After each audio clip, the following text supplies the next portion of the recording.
श्री असाउद्दीन ओवैसी जी। शुक्रिया मोहतरम चेयरमैन साहब, आपने मुझे बोलने का मौका दिया। मैं शुरुआत में बताना चाह रहा हूं कि मैं हुकूमत की तरफ से लाए गए इस रेजोल्यूशन की मुखालिफत में बोल रहा हूं और मैंने अमेंडमेंट्स भी दिए हैं प्रेजेंट एड्रेस के लिए। और चेयरमैन साहब, आप उर्दू को जानते हैं। किसी एक शायर ने शायद बरसर इख्तिदार जमात के लिए ये शेर कहा होगा कि उसूल बेचकर मसनद खरीदने वालों, निगाह अहले वफा में बहुत हकीर हो तुम। वतन का पास तुम्हें था न होगा कभी कि अपने हिर्स के बंदे हो, बेज़मीर हो तुम। इज़्ज़त नफ्स किसी शख्स की महफूज नहीं, अब तो अपने ही निगहबानों से डर लगता है। डंके की चोट पे जालिम को बुरा कहता हूँ, मुझे सूली से न जिंदानों से डर लगता है। मोहतरम चेयरमैन साहब, मैं आज इन लोगों की तरफ से बोल रहा हूँ जो दिखते तो हैं, जिनके बारे में बात तो होती है मगर उनकी कोई नहीं सुनता। मैं उनके बारे में बोल रहा हूँ जिनके बारे में वज़ीर आज़म मोदी ने कहा था कि घुसपैठी है। मैं उन बेटियों और माओं के बारे में कह रहा हूँ जिनके बारे में मोदी ने कहा कि ज़्यादा बच्चे पैदा करते। मैं उन मासूम नौजवानों के बारे में कह रहा हूँ जिनको मॉब लिंचिंग के ज़रिए मारा जा रहा है।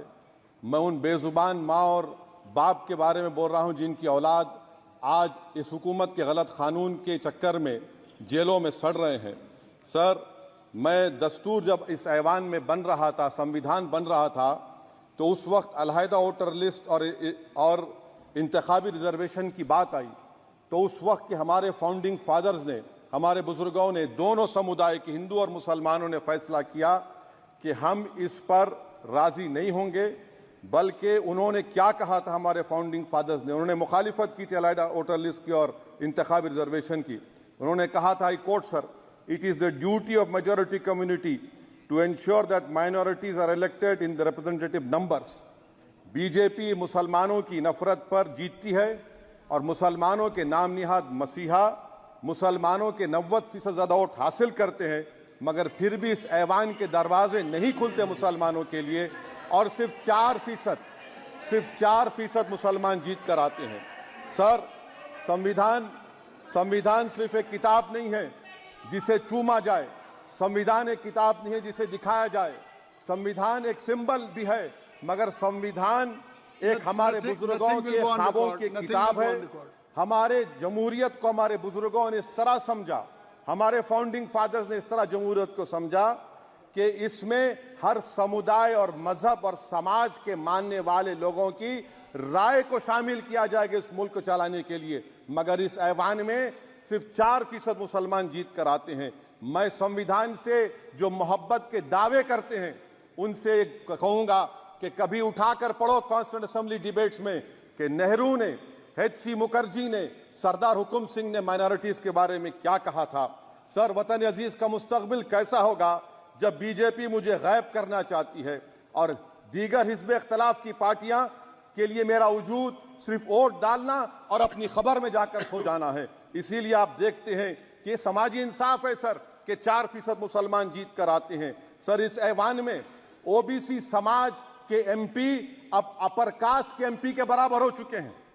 ओबीसी समाज के एमपी अब अपर कास्ट एमपी के बराबर हो चुके हैं और 14% मुसलमान सिर्फ 4% जीत कर आते हैं। CSDS का डेटा यह बताता है कि इस मुल्क में जो वोट बैंक है, जो एक मुश्त वोट डालता है, वो अपर कास्ट का है।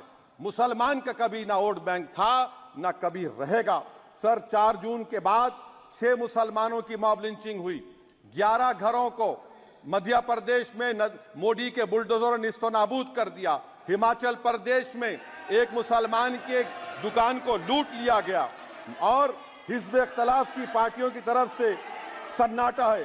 शायद अब वक्त आ चुका है कि लफ्ज मुसलमान का नाम लेना भी अब उस पर पाबंदी आयद कर दी जाएगी।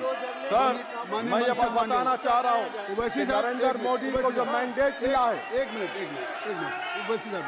आप लोग बैठ जाएं, कृपया आप लोग बैठ जाएं। श्री मनसुख मांडविया जी, आप लोग बैठ जाएं, कृपया माननीय सदस्य बैठ जाएं। श्री मनसुख मांडविया जी, कृपया आप लोग बैठ जाएं। अपने प्रारंभिक आप लोग बैठ जाएं, आप लोग बैठ जाएं।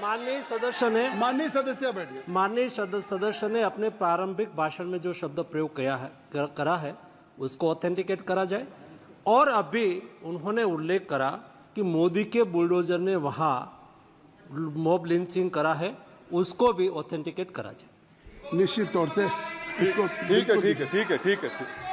ठीक है। उवैसी साहब जब भी कोई बात नहीं सर, आप चेयर पर बैठे हैं जी, इसलिए आप मंत्री जी को पेट में दर्द हुआ, माशाल्लाह, शुक्रिया उनका। नहीं, तो सर मैं ये बोल रहा था, जवाबदेही है अरे नहीं मंत्री, इससे बुरी बात क्या है? पेट में दर्द हो सकता है, वो दर्द ये सब ठीक अच्छा है। दर्द हुआ, चलिए दर्द हुआ, दिल का दर्द हुआ। तो सर, जो नरेंद्र मोदी को मैंडेट मिला है वो सिर्फ और सिर्फ मुसलमानों की नफरत पर हिंदुत्व की वजह से मिला है। I would like to say it is not Modi's in dock, but every single person voted him despite his anti Muslim voice. And I would like to tell the opposition parties, this is not a moral victory for you, this is a victory of majoritarianism. Everyone should contemplate and do introspection. Why is it that the OBCs and the upper caste are getting their due representation? Why are the Muslims not getting? Are we here only to vote for you and not to get elected? If that is the case, please tell us that we are only here to vote for you. Sir, आज भारत के आधे नौजवान बेरोजगार हैं और रोजगार की तालाश, बेरोजगारी का आलम यह है सर कि मोदी सरकार के 5 साल में 75 लाख एस्पिरेंट्स की जिंदगी बर्बाद हो गई, 6 पेपर लीक हुआ।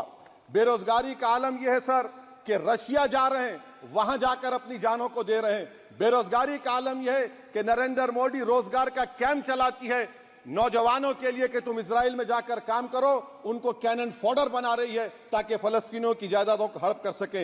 ये भी कंक्लूड मैं, अरे सर मेरा टाइम है, कहाँ टाइम है सर? आप ये टाइम ले लिए मेरा सर, मैं 2 मिनट दीजिए। ये विश्व गुरु की पॉलिसी है, इजराइल को 27